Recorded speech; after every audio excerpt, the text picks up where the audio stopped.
Telefonat dhe tabletët janë bërë pjesë e përditshmërisë së fëmijëve, por përdorimi i tepërt i tyre po ngrit shqetësime për ndikimin në zhvillimin e të folurit. Atëherë, përdorimi i teknologjisë është bo pjesë e përditshmërisë së fëmijëve, mirë po asaj të cilës duhet i kushtohet rëndësi është koha dhe mënyra e përdorimit. Dihet që ekrani është komunikimi njëkashëm, ku fëmia vetëm merr informacione dhe nuk e ndon apo nuk e përdor gjuhën verbale apo gjuhën komunikuese.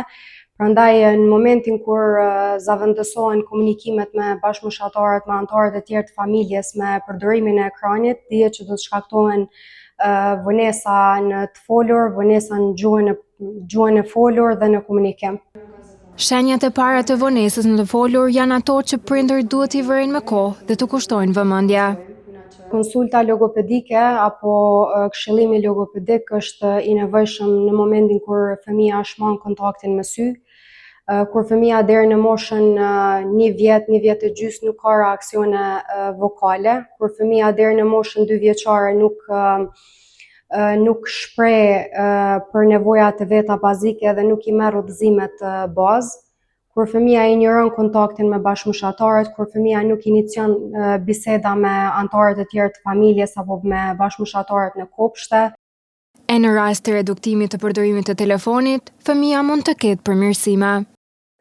Atëherë gjatë këtyre viteve punë përvojë profesionale, në të shumtën e rasteve kur prindit i është rekomanduar ndalimi i përdorimit të mjeteve teknologjike, ka rezultuar që fëmia ka filluar me shfrytzu mjedisin natyral dhe domethënë momentin kur zavendësohet ekrani me bisedat me prindë dhe lojën mjedise natyrale, gjithmonë është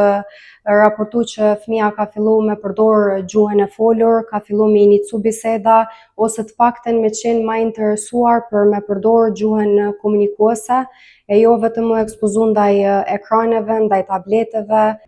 Logopedja thekson se deri në moshën 2 vjeçare, fëmijët duhet i shmangin ekspozimit ndaj ekraneve, ndërsa nga mosha 2 deri në 5 vjeç, përdorimi duhet të jetë i kufizuar deri në 1 orë në ditë nën praninë e prindit dhe me përmbajtje të përshtatshme e edukative.